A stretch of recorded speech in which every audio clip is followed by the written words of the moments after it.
Hey guys, Ronnie with Lyft. Hope you've been enjoying all the videos we've been posting over the last few weeks. This week, as I mentioned, we are nurturing relationships. So I've asked Joan and Jerry, who are very familiar with disability, to just give us a few thoughts on how they think we should nurture relationships. Hi there, friends from Lyft Disability Network and Breakaway Camp. We're Jerry and Joan Borton. Hey guys. Here in Lakeland, and we work with Luke 14 Exchange. We're so thankful that Ronnie asked us to be a part of this and to share a few tips about how we nurture family life in the midst of this craziness of the coronavirus. So, Jerry and I have been married now 25 years almost, and many of those years we worked together. And in fact, for a number of those years, our office has been in our home, as it is this year. So when we first heard about quarantine, stay home, etc., we thought, well, it's not going to be any big difference for us. And in one sense, it's not, but yet it's still thrown us a little off kilter.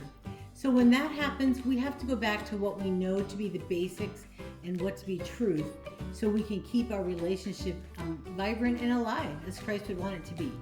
Oh, before we share a couple tips though, Jerry, what are the things the biggest lesson we learned? Well, you want this togetherness? Yeah. Well, the best part about being together is we're together all the time. The worst part about being together is we are together all the time. Sound familiar? I bet you've had similar thoughts in your house as well. Well, so here's a couple things that we try to do. One, we're trying to learn to clarify with each other when we're working and when we're not. Because if I see the baseball game that he's playing on his computer, then I know he's off. Okay? I'm not working? No. Not okay. But I can't always tell from what I see on the screen, nor can he tell from mine. And so we can really get on each other's nerves if we're continually trying to talk about the budget, shopping, food planning, health, how we're coping with this or whatever else, while the other's trying to get this project finished that they've been working on for a while.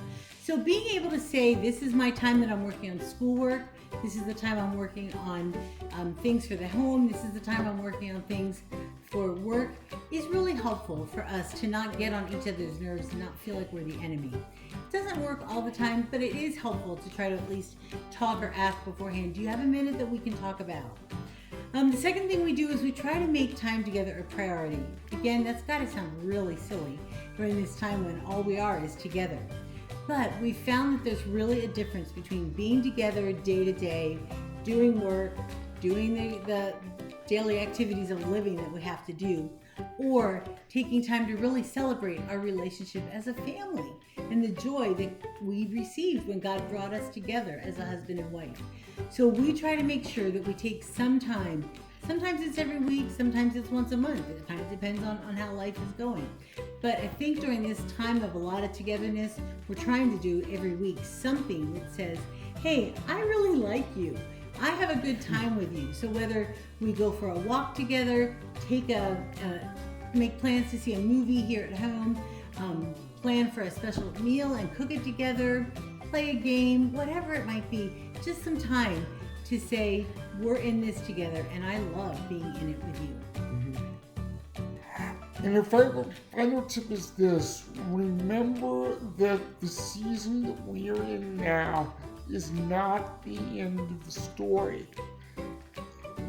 Look at it this way, and you've heard about the kingdom now versus the kingdom later.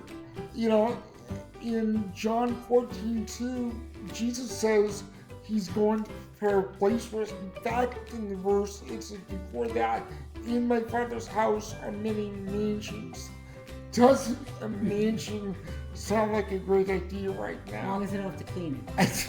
Yeah, right. I know corners of the house that were in here that I didn't know existed 3 weeks ago. A little claustrophobic, a little bit of cabin fever, which leads me to remembering the kingdom now. The kingdom now is messy. The kingdom later is great. It's awesome. We need to look forward to that. The kingdom now, less put together, more messy. The media is telling us, make sure you check on your neighbors, and they're right. But I think one of the things that we need, our families need right now, is an extra dose of grace. What we're going through right now, what you're going through right now is hard, it's difficult, it's okay to admit that. So it's not going to go perfect. That's where the grace comes in. And remember, again, this is nothing story. In fact, I've read the book, the Bible, and this is clearly in the end, we win big. God's got this. We look forward to seeing you at camp this summer, Lord willing. I love you guys. Bye. Bye. I love that. Just extending grace during this time. It is difficult, and grace is probably what we all need. And kingdom, man, can't wait for the kingdom. Until then, we'll see you on Facebook.